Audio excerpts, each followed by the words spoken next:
범보수에서 꾸준한 차출설이 돌았던 홍정욱 전 헤럴드 회장의 정계 등판설이 이번에 꽤나 구체적으로 돌고 있습니다. 홍정욱 회장이 헤럴드 그룹을 매각했다라는 사실이 알려지면서 이거 봐라. 내년 총선을 앞두고 주변 정리에 들어간 것이 아니냐라는 관측이 나오고 있습니다. 영화배우 남궁원 씨의 장남이자 칠막 7장, 저도 참 재밌게 읽었는데 칠막 7장의 저자로도 유명한 홍정욱 회장. 지난 2008년 노원구에서 18대 국회의원으로 당선됐지만 이후 선거에서 모습을 드러내지 않은 채 기업 경영에만 매진해 왔는데요. 잘생긴 외모와 스마트한 이미지 등으로 보수 진영의 위기 때마다 정계 복귀설이 불거지는가 하면 지난해에는 한국당의 서울시장 후보로 나와야 되는 거 아니냐라고 거론이 되기도 했습니다. 당시 홍정욱 회장은 공직의 직분을 다하기에 제 역량과 지혜는 여전히 모자라다며 겸손하게 출마 의사가 없다라고 밝혔는데 이번 복귀설에는 과연 어떤 대답을 내놓을지 귀추가 주목되고 있습니다.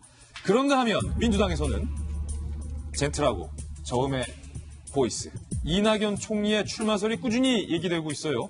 이 총리가 야당 의원과의 면담에서 아마도 내년에는 여의도 쪽에 가 있을 거다라고 의중을 내비친 것. 총선 역할을 묻는 기자들의 질문에는 요구할 생각도 기획할 마음도 없다며 선을 그으면서도 정부 여당에 속한 사람이니 심부름을 시키면 따라가야 할 것이다라고 답했는데요.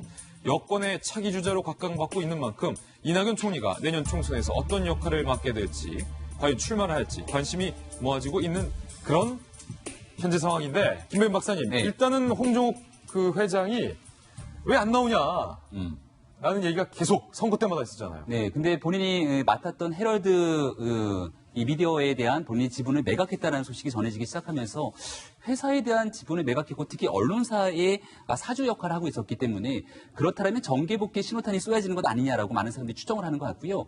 지난번 서울시장 선거에서도 공식적으로 러브콜을 당시 한국당이 보냈던 적이 있었던 것 같은데 그 당시에는 홍정욱 회장뿐만이 아니라 그 어떤 인사가 나오더라도 선거에서 이기기가 굉장히 어려웠던 지점으로 볼 수 있고요. 내년도 총선 같은 경우에는 사실 한국당이 어느 정도 지금 여론조사상의 지지율이 계속 올라오고 있는 바탕이기 때문에 지금에서 새로운 인재 영입이 굉장히 절실한 상황이고 만약에 조금은 중도 개혁적 보수 성향의 이미지로 포장되어 있는 홍정욱 회장 같은 인물이 영입되게 된다면 한국당에서는 굉장히 긍정적인 시너지가 날 수 있는 상황이겠죠. 근데 정치는 또 가능성의 예술이라고 하지 않습니까? 가능성의 예술. 조금 전에 이낙연 총리를 잠깐 비춰줬는데요. 얼마 전에 홍정욱 회장이 또 이낙연 총리와 함께 만나서 사진 찍은 모습이 회자가 된 적도 있거든요.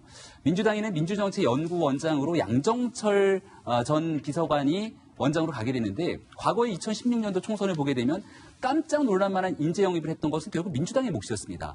그런 과정에서 홍정욱 회장이 과연 정치적 행보를 결정한다면 어디로 가게 될지가 궁금하고요.